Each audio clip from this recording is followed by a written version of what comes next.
এবং এই মানে আন্তর্জাতিক আজকে আমাদের প্রধানমন্ত্রী মাননীয় প্রধানমন্ত্রী শেখ হাসিনা তিনি আন্তর্জাতিক মাতৃভাষা ইনস্টিটিউট বা ভাষা ইনস্টিটিউট কিন্তু করেছেন আমাদের এই যে পররাষ্ট্র মন্ত্রণালয়ের পাশে। সেখানে পৃথিবীর সব দেশের ভাষা নিয়ে সেখানে গবেষণা হবে।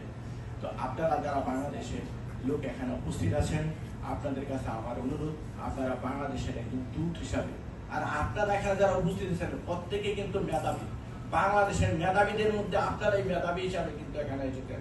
কত হাজার মানুষের মধ্যে আপনারা বাংলাদেশে এখানে অবস্থান করছেন, আপনাদের লেভেল কিন্তু অনেক হাই, আর আপনাদের নলেজ, আপনাদের পাওয়ার এখানে এটা বিশ্ববাসীর কাছে ছড়িয়ে দেওয়ার দায়িত্ব আপনাদের। আপনাদের কারণে বাংলাদেশের সুনাম অনেক দিকে যায়। অপু সারোয়ার ভাই আমাকে একটা কথা বলেছেন বাংলাদেশের বর্তমান সম্পর্কে কথা বলার জন্য, আমি সেটা বলতেছি না।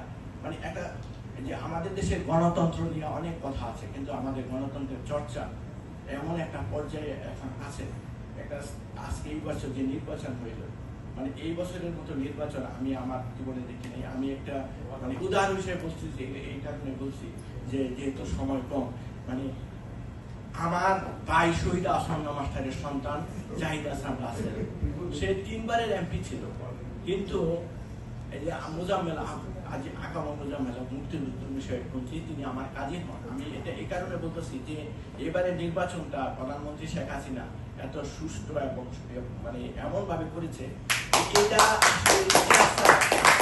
অংশগ্রহণ করে থাকতো সেই নির্বাচন তাহলে বুঝতে পারতো যে আসলে নির্বাচনটা কি। হ্যাঁ, এখানে এবারে আমি জানি না, হয়তো বা বিএনপি যারা করে তারা যদি অংশগ্রহণ করতো সেটা অন্যভাবে আরেকটা অন্যরকম নির্বাচন হতো। কিন্তু আমরা তারপরও বলছি যে অংশগ্রহণ না করলে, মানে যে কোনো জায়গায় অংশগ্রহণ না করলে আমরা সেদিকে গিয়ে সেগুতে পারি না।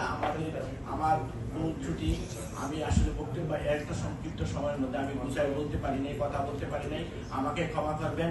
আর আপনারা আমাকে যে সম্মান দিয়েছেন এই জন্য আমি চিরকৃতজ্ঞ থাকবো আপনাদের কাছে। আবার যদি কখনো আমি বেঁচে থাকি তাহলে আবার দেখা হতে পারে। সবাইকে ধন্যবাদ, আমার জন্য দোয়া করবেন, আপনাদের কাছে কৃতজ্ঞ জানাচ্ছি। আসসালামু আলাইকুম।